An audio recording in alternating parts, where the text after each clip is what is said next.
Hello, this is my third ACE Media Critical Reflection vlog, and in this vlog I will be answering the question, how did your production skills develop throughout this entire project?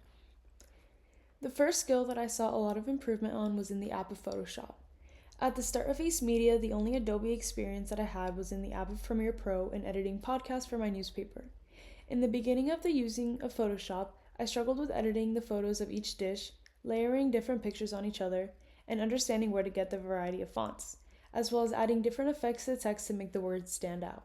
However, after much trial and error, I understand that there is a website that you can download fonts from called Fonts for Adobe, or Adobe Fonts, which is where I found the majority of my fonts used in the magazine. Also, I learned how to remove the backgrounds of unnecessary elements in the pictures. This really helped the quality of my pictures used.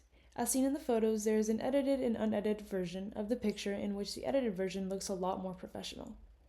The next thing that I learned was how to add drop shadows and strokes on text. This was really useful for when I needed the text or the picture to stand out from the background. This tool adds like an outline to the text. I also found that there was a blur tool that I could use. This really came in handy during my double page spread. For the page on the left, I wanted to incorporate a pool in the background of the dish. However, I did not want the attention to be removed from the dish to the pool, so I ended up blurring the background so that you can still see the pool, but it would not be as distracting. This element helped me incorporate the theme of summer without distracting the people from my dish. As for blogs, the website that I used was Google Sites. This website helped me keep all of my blogs very organized and allowed me to put each blog in certain categories. I had no experience prior to this, but I really enjoyed how user-friendly it was and how easy it was to understand. This website really helped me structure all my blogs easily. It also allowed me to incorporate pictures and move them to my will, as well as I could move the paragraphs wherever I wanted. I learned how to work the website and how to add categories in which I added to my blogs. Another skill that I learned was the placement of angles of culinary pictures. Sometimes certain things look good in person when displayed on the food that don't look good on the camera. This class allowed me to understand which colors enhance each other and which angles work best with the food being photographed. The camera angles were crucial for this project, as well as the placement of dishes. I have a lot of experience with creating dishes, however I had no experience with photographing them and making the lighting, angles, and positioning of the food look professional. However, after this class, I can say that I thoroughly learned how to. I also learned how to change the settings and work around with my Nikon camera to get the most effective high-quality images.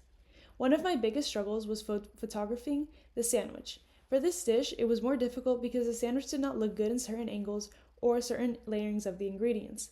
Also, as I kept altering the sandwich, it made the sandwich fall apart easier. However, with a lot of trial and error, I was able to get the perfect shot. Upon reflecting, I think I would like to better organize the recipes that I want to photograph.